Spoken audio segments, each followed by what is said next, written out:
یه بخشش هم خودخواسته هم نیست. شما هم الان فکر کنم ممنوع تصویرین، الان شما تلویزیون اصلا ندیدم، خودتون خودخواسته دعوتشون رو رد میکنین یا اینکه اصلا تلویزیون سراغ شما نمیاد؟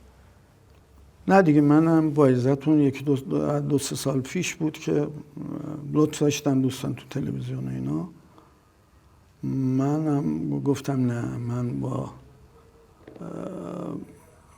بعد از اینکه توی برنامه شما رو یه حالت سانسور نذاشتن نه صحبت کنن؟ سانسور نبود.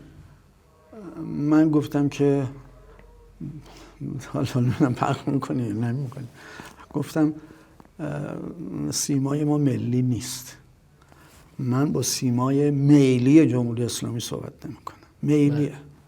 امروز میخوان شما رو بزرگ کنن. این اعتقاد خیلی ها هستش. حالا من کاری ندارم. بله. میلیه، یعنی امروز میخوان شما رو بزرگتون کنن. بله. نه منم صحبت نمیکنم دیگه. بله دیگه صحبت نکردم. حالا ممکنه یه جای اومدن مثلا یه مراسمی بوده، از من با خبرنگار صحبت میکردم، اومدن فیلم گرفتن چیز کردن گذاشتن، نمیدونم بعضا کارم شده، اما من عنوان کردم که صحبت نمیکنم.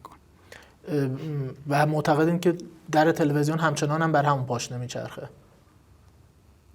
خب طبعا همینطوره به نظرم.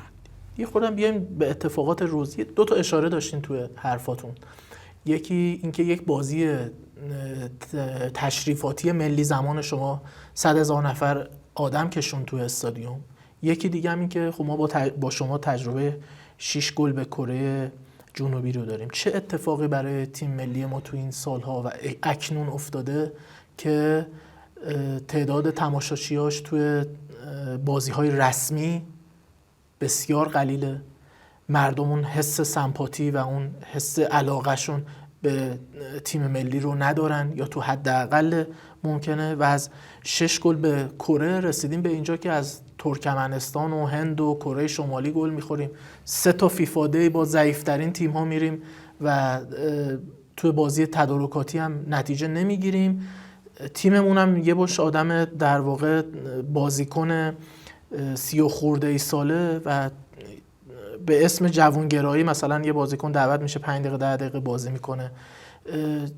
چه بر سر تیم ملیمون اومده؟ شما خودتون این تیم ملی رو دوست دارین؟ ببینید که الان اولا تیم ملی که به هر حال مسئول و خودش هم فکر کنم تو این زمین ها صحبت کرده، اما باید این رو بگم که خب تیم ملی ما حالا به هر دلیلی تو دل مردم بود. بله. مردم با همه مردم که میگم خانواده ها، یعنی حتی خانمای خانواده هم میشستن پای تلویزیون و نگاه میکردن، دوست داشتن با همه وجودشون، تو رگ‌های بله. جامعه جاری بود. بله. منتها الان این مشکلاتی که وجود داره و بعد مردم مشکل زیاد دارن و یه چیزی تبعیضایی که میبینن. تبعیضم یعنی چی؟ یعنی من باهاشون هستم دیگه، من تو مردمم. بله. یکی از بزرگترین ناراحتیاشون اینه که چرا ما به مردم کشور خودمون نمیرسیم؟ مگه ما کم داریم؟ که ما اول باید به کی برسیم؟ اگه نداشتیم هیچ اشکالی نداشت، اما وقتی ما این همه تو کشورمون آدم فقیر داریم، پس اول باید به مردم خودمون برسیم. آقا در واقع مشکلات اجتماعی و این موضوعات صحبت کردیم. یعنی شما معتقدین که الان این فاصله‌ای که بین تیم ملی و مردم افتاده صرفاً یه دلایل غیر ورزشی داره؟ آیا خود این تیم، بازیکنانش، کیفیتش، اینا هیچ کدوم نقش ندارن؟ به نظر من نقش اصلی همون که عرض کردم، وقتی مردم میبینن که بابا هموطن من با سر رفته تو این سطح آشغال، نمیدونم 4 تا خرت پرت پیدا کنه و بفروشه، خب دیگه جایی برای بابا اصلا شما سنگم که بشی آب میشی، سنگم بشی آب میشی. و بازم عرض میکنم ما داریم منتها برای خودمون مسکه نداریم. چند سال پیش آقای قلعه‌نویی رو شما توی مصاحبه اسمش هم نبردین، یارو خطاب کردین. اولا که شکایت کرده ازتون بابت اون مصاحبه، اون قضیهش به کجا کشید؟ و اینی که آیا سیاست‌های ایشون و فضایی که تو تیم ملی به وجود آورده رو تو این در واقع فاصله گیری در واقع پررنگ نمی‌بینید؟ البته من همین امروز بود یه چیز برای من اومد که احضار شدم به دادسرا، مجددا احضار شدم. البته بازش نکردم، گفتم شاید فیک باشه، چیز باشه، و بازش نکردم. اما زده بود که مثلا، اما به طور کلی به هر حال نظرها متفاوته. نظر ایشون اینه و یه موقعی به گونه دیگه صحبت میکنن، یه موقعی. الانم تیم ملی ما کم مربی نداره، کمک نداره و بعضا من فکر کنم مجموعهشون از تعداد نفرات تیم ملی بازیکن تیم ملی هم بیشتر باشه، 20 نفر. ولی حالا در مورد اینکه واقعا این کادر فنی اون کارایی لازم رو میتونن کمکشون بکنن یا نه خیلی بحثه. خب اینا جوونن، شاید تجربه لازم رو نشته باشن، اما این که دنبال علمش هستن من میدونم هستن و از طرف یکی دوتا هم کمک خارجی هم دارن.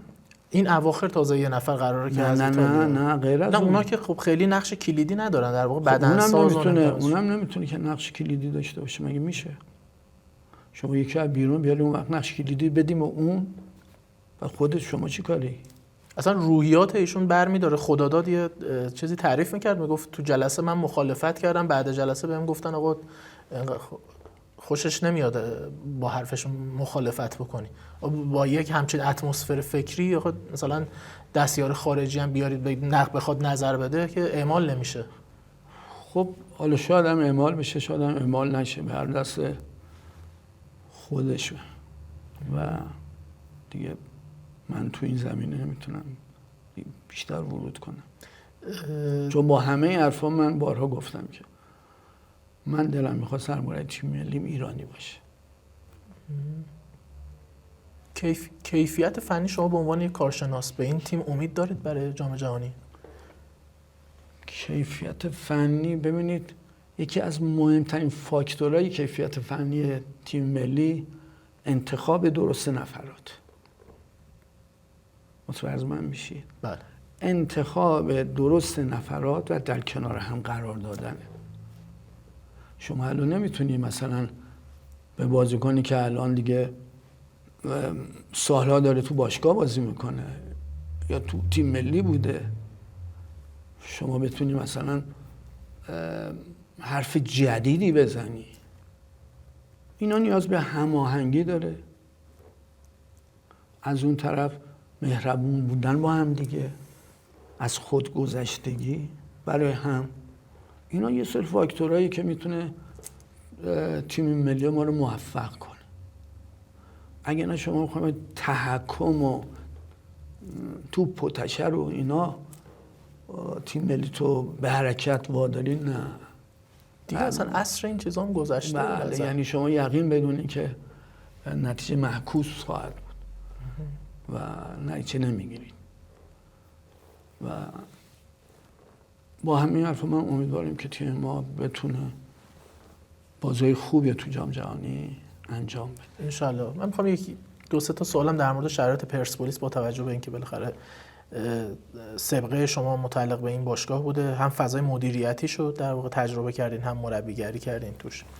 خب آقای درویش برکنار شد. یکی این که میخوام بدونم که اساسا شما مشکل پرسپولیس رو آقای درویش میدیدید، این اواخر باهاشون سر تمرین رفتین، تصور به این بود که خب آقای مایلی کهن آقای درویش رو مورد حمایتشونه که این کار رو کردن؟ البته من آقای درویش رو از قبل میشناسم و از اون طرف من با اینکه کمتر با آقای هاشمیان مثلا من صحبت داشتم و اینا، اما من آقای هاشمیان خیلی دوستش دارم و یک شخصیت ممتاز میدونم ایشون، چون نحوه صحبت کردنشون رو ببینید. بعد از اون طرف سابقهش هم دیگه مشخصه دیگه، سابقه درخشانی داشتن. بعد الان هی عنوان میشه که ایشون مثلا سابقه مربیگری نداشتن، در صورتی سابقه مربیگری هم داشتن. دستیار بودن تو تیم. بله. کجا دستیار بودن؟ تو تیم ملی ایران. دیگه کجا بودن؟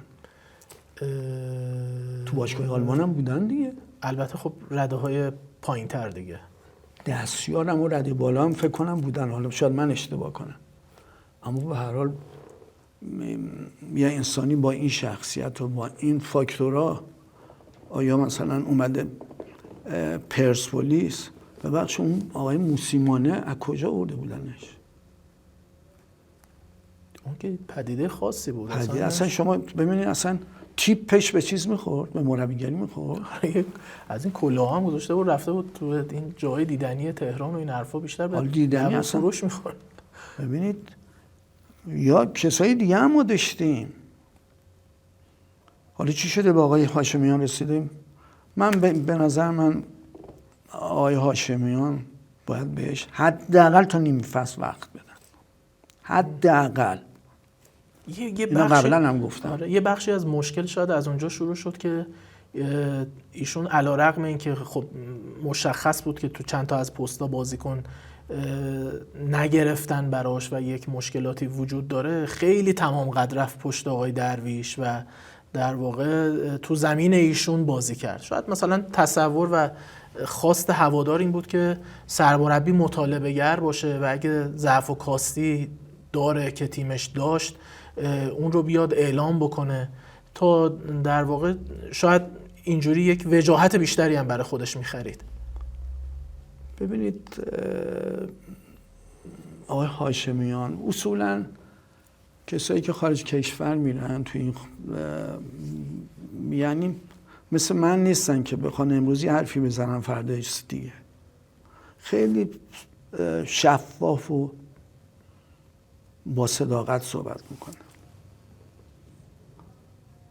فکر کنم شما هم به این رسیده باشین به نوعی بخوان چند پهلو صحبت کنن و اینا.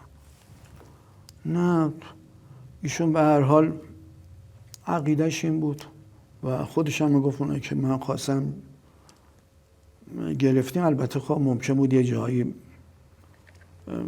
باز نتونسته بودن بگیرن و یا اینکه خود ایشون تمایل نداشته، اما در مجموع ایشون به هر حال اون روزم که من رفتم سر تمرین راضی بودن. بله راضی، همه چی راضی بودن. گفتن هر کاری که ما در واقع خواستیم آقای درویش برامون انجام دادن و ایشون و از همکاراش توی باشگاه راضی بودن. ایراد کار پس کجاست؟ به نظر شما آیا در واقع اون شاکله تیم مورد داره یا اینکه الان یک بار روانی روی تیم داره سنگینی میکنه یا وحید به اون پختگیه نرسیده؟ حالا شخصیتی که اصلا شخصیتی توش هیچ حرفی نیست، من خودم واقعا از نظر شخصیتی فن ایشونم، یعنی در این حد، ولی خب از منظر فنی تیم مشخصه که اون در واقع اون هیجان انگیز بودن رو، اون ویژگی هایی که از پرسپولیس میشناسیم و ارائه نمیده. چی بگم؟ اوایل صحبتم گفتم که دلتونم ولی نمیاد، خیلی دوستش دارین. من میخوام بگم برای ما میخوام بگم بابا این اسمش چی گفتم اول؟ این اسمش فوتباله. بله. ببخشید یه هفته دو هفته پیش من فکر کنم رئال مادرید قهرمان باشگاه جهان، بله، یه 5 تا یه تیم خورد. حاج آقا نه جواب منو بدید. آره، رئال مادرید یک روند مشخص داره، بر اساس یه اتفاق فوتبالی یه بازی رو نتیجه نمیگیره. ببین اتفاق، شما به من بگین کی خورد؟ اسم تیم الان واقعا تو ذهنم نیست. من فکر کنم بارسا بود. نه آخه از بارسلونا بخواد 5 تا بخوره که نبوده همچین چیزی که اتفاق عجیب غریبی نیست. نه ال کلاسیکو نداشتیم این اواخر. آقا یه موضوعات فنی تو تیم ایشون هست، مثلا استفاده از فرشاد احمدزاده تو دفاع چپ، یا نمیدونم ماجرای اوریه که تست فنی، تست پزشکی ازش نمیگیرن و این اتفاق میفته واسش. یا مثلا رد کردن سردار درسون که اتفاقا شما قبل از برنامه هم یه نکته عجیبی به من گفتین اصلا یه ریال هم فوتبالش رو قبول نداشتین، یعنی کامل موافق با آقای هاشمیان. بله. خب آیا واقعا این همین چالش‌های فنی هم عملکرد ایشون داشته یا نداشته از نظر شما؟ ببینید من در درسون این شاید اصلا من اشتباه میکنم، من نمیگم همین حرفی که من میزنم درسته، منم خیلی جا اشتباه میکنم، ولی به صراحت هم میگم. معتقدین که سردار درسون یه ریال هم بازیکن نبود؟ حالا یه ریال نه، یه خورده بیشترش کنه 5 ریال. اما خب سوال دیگه‌تون من موضوع این چیزای فنی شد، مثلا اون نکته جای فرشاد احمدزاده. خب ببینید توی مقطع یادتون باشه ما آقای یو مهدوی‌کیا رو بردیم گذاشتیم پیستون راست. بله. مهدوی‌کیا پیستون راست بود، جلو بازی میکرد. ایشون اصلا مهاجم من از تیم بانک ملی آوردم بهشون، این مهاجم بود. من آوردم کجا؟ پیستون راست. موندگار شد و تاریخ رو رقم زد سمت راسته. بله. خب این دیگه دیدگاه مربیه، یه جا میگیره یه جا ممکنه نگیره، یا اینکه الان هم شاید ایشون به نظر ایشون آقای مایلی کنن تفاوت مربی‌ها رو همین نقطه‌ها در واقع نشون میده. اینی که یک مربی توی اون بازیکن میبینه که سمت راست حتی ممکنه شما تازه در شرایطی از جلو آوردینش که اون جلو آقای گل تهران بود اگه اشتباه نکنم، تو بانک ملی بود، بانک ملی، و این سمت میدرخشه. اما یه موقع هست در واقع اون اشتباهه، شما یه بازیکنی که تو هافک میاری سمت چپ میذاری 6 7 بازی میبینی که دارن هی پشتش هم میندازن و 1000 تا اتفاق واسه تیمت رقم میخوره. اینجاست که اون تفاوت مربیه و ریسکاش خودش رو نشون میده. من که حالا شاید اشتباه کنم، من فکر کنم 1-2 تا بازیه که آقای احمدزاده رو میذارم از اول فصل حاج آقا سمت چپ ایشونو بازی، این بازی استثناً بعد این همه ملت گفتن میلاد محمدی رو سمت چپ بازی من داد. شاید پیرمردم یادم میره قربونت. منتها وقتی شما 2-3 تا بازی میبینی که به هر حال نمیتونه، طبعا باید تغییر بدید. ضمن که مشکل منم داشتم دیگه، مثلا میگفتن آقای استاد اسدی چرا بازیش میدیم و ایشون فامیل آقای فائقیه، داییشه. آره یادمه یه همین چیزایی هم بود. خب اینا رو پشت سر همه میگن دیگه. بله. در صورت که به جون بچه‌هام، به پیر، به پیغمبر، استاد اسدی کسی رو نداشت. آقا من میگم واقعا هم بازیکن خوبی بود و محکم بود. آخه میگن استاد اسدی یه دونه توپ با سر زد تو گل خودمون، اولا که آفساید بود. ببخشید آقای پاشا زادم که توپ خورد به سرشون رفت تو گل. بله. همه داشتن اینا تو فوتبال. آره. برانکو میگفتن ربیخا رو چرا بازی میده اصلا به تو سطح. حالا شما هی میگیم اسم میاریم، آخ پام هم گرفت از حرف زدیم، عوضی که زبونمون میگیره پامون گرفت. بابا آقای برانکو توی مدت کجا بودن؟ برانکو کامل ناکام از بعد ترک پرسپولیس. خب ببخشید برانکو 7 گل تیم ملی چین خورد از کره فکر کنم. آقا 7 تا.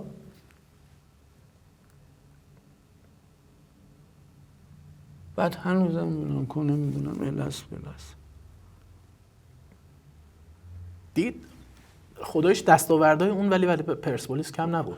بابا آخه امکاناتی من نمیگم، آدم خوبی بود با شخصیت، بعدم واقعا یه نسل خوب ساخت واسه پرسپولیس. ساخته که قبلش بابا یحیی گل محمدی چیز کرد، یا بعد از برانکو اومد. نه قبلش هم بود. حالا قبلش که حمید درخشان اون تیمو درب و داغون با اون وضعیت که ستاره تیم آقای صادقیان خمیازه کشید سر تمرین اینا تحویلش داد. من شاید اشتباه میکنم، اما خب دوباره عمان الان مسکیشون الان خونه است. نه عمان بعد هم از رفت. عمان بله رفتش. چین هم رفت. هیچ خب اینجا به هم نشسته. من احساس میکنم اون اینجا نتیجه گرفت، برای پول جمع کردن رفت یه 2-3 تا تجربه بعدش و نتیجه نگرفت دیگه. الان هم ما میشه که بهش پیشنهاد شده و اینا منتها گفته فکر میکنم. شما معتقدین با سر میاد اگه بهش بگم؟ خودتون گفتین دیگه، من نه شما معتقدید. آخه ازتون شنیدم اینو. نه من شما معتقدید قربان. بیاد من واقعا بدم نمیاد که بیاد. من نمیگم بدم میاد، متوجه این؟ من نسبت به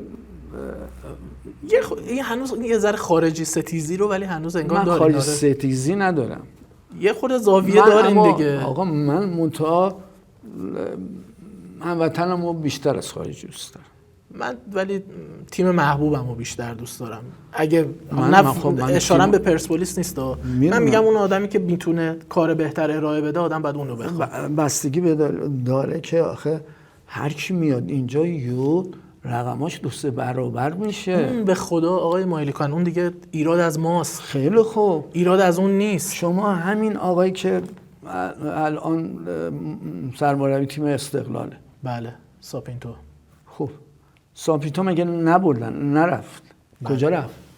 قبرس. خدا پدرتو بیامرزه، رفت قبرس. چی شد تا چی شد گفتن با سر اومد. بله تازه اینکه زمان جنگ هم اومده و انگار مثلا زیر بمبارون بوده.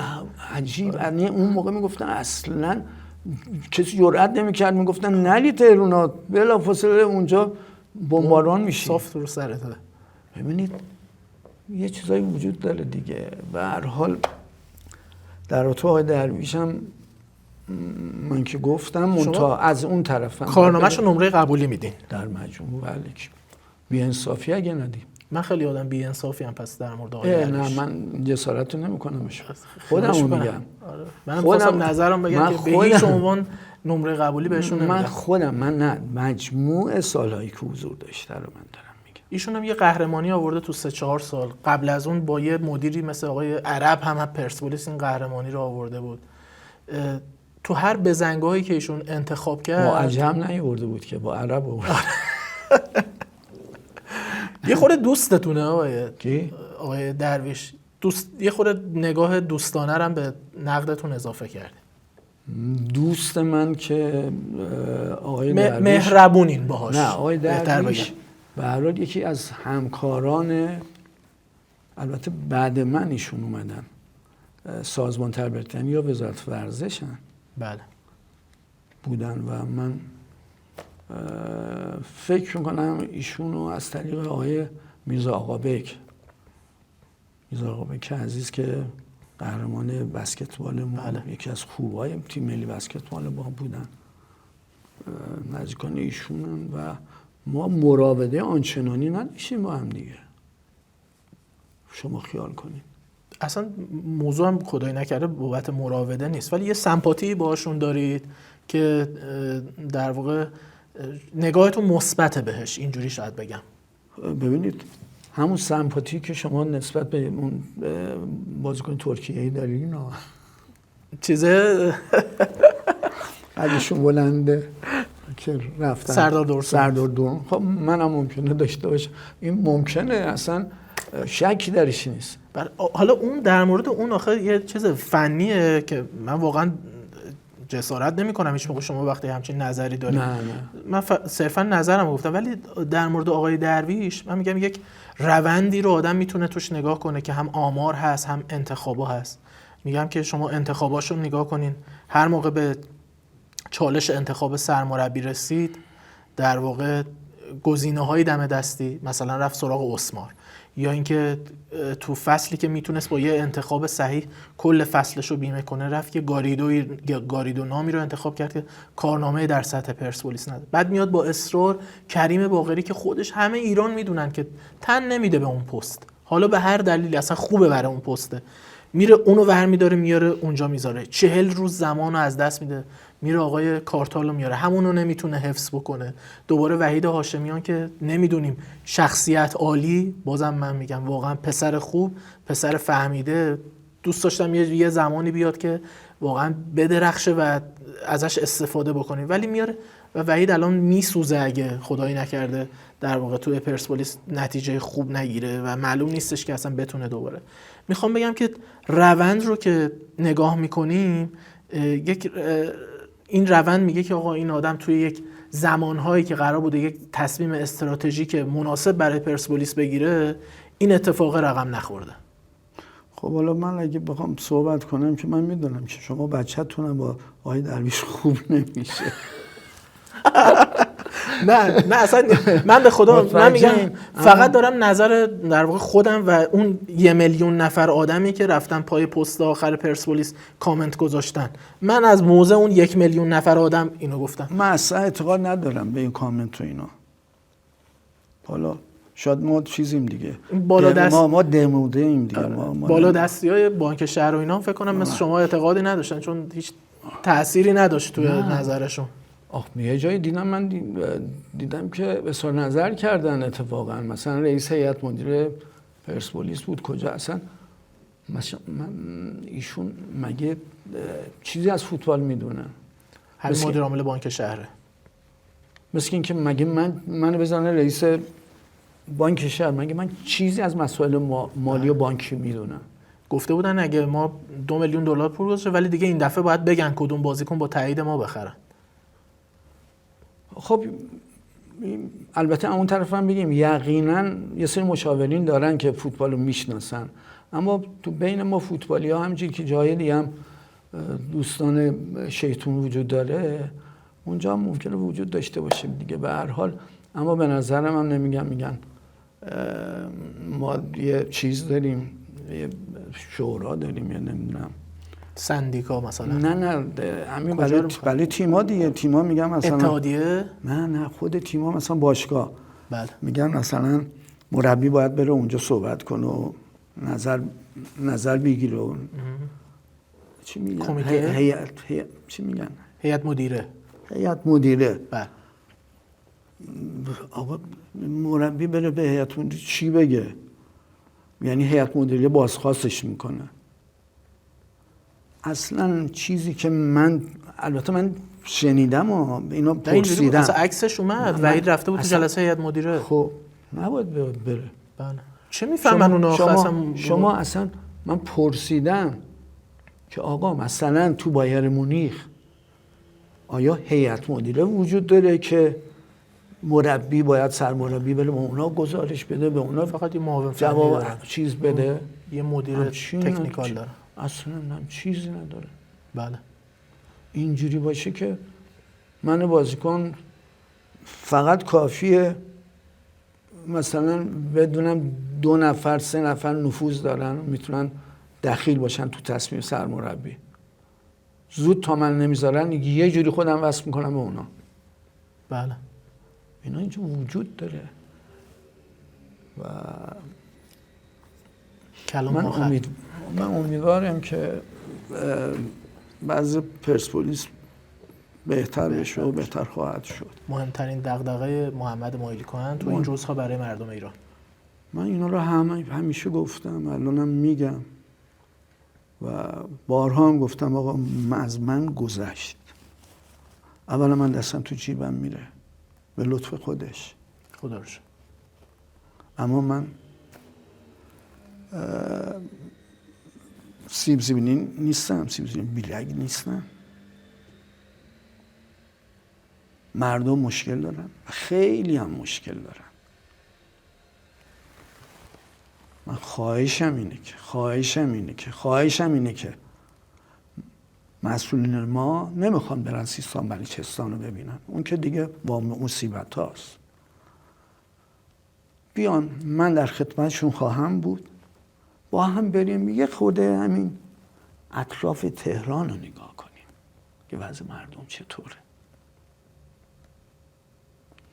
و اینقدر برای دیگران دست و دلباز نباشیم و برای خودی‌ها این همه سختگیر نباشیم. بله. مردم به شدت مشکل دارن و خیلی هاشون به قول من با سیلی صورتشون رو سرخ نگه می‌دارن.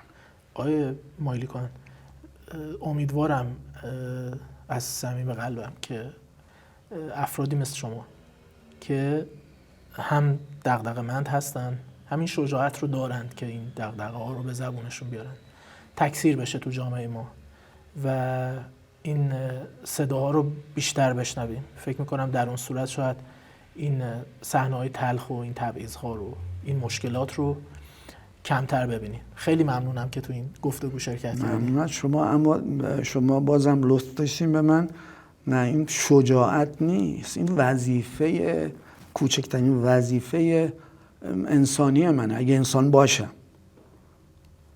حتما همین گونه است که در واقع تعبیر شما از این ماجرا همچین چیزیه. لطف دارین. خیلی تشکر. ممنونم. من از دعوتتون تشکر میکنم. من از همکاراتون تشکر میکنم. اذیتشون کردیم، خیلی وقت برد، بازم عذر میخوام. حرفمون گل انداخت. ممنون از شما. من از شما ممنونم.